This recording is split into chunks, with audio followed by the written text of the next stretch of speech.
Hostas are fun to divide because they kind of show you where to do it. You know, you can see here Right. that this will just pull off. You were And saying then if you wanted to, this could be like 6 more if you're a Sure. really patient person. if you want all the little Yeah.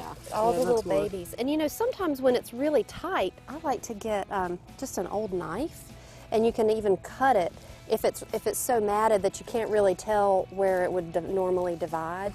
Okay. That will help That's probably you. a good idea. You know, just kind of slice through and take one of them off. 'Cause sometimes you just can't do it without breaking or cutting. And you almost feel like you're hurting the plant, but because you like saw through big major root things, but you know what?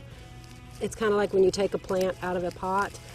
If you scar up the roots in the pot, you know, like if it's root bound, Sure. it makes the plant kind of spread into the ground easier. Sure. And How do you go in? kind of in between two of the clumps, you get 2 crowns. Okay. You want to I make didn't sure. do that real well, but Oh yeah, it's fine. You just want to make sure that every plant has a crown, which is this little part here where it all comes out of the ground. okay. So that you're planting crowns. If you end up getting just a little leaf, it's not gonna grow. Okay. I like to put a little bone meal or phosphorus in the hole. This you can kind of see on the bag here.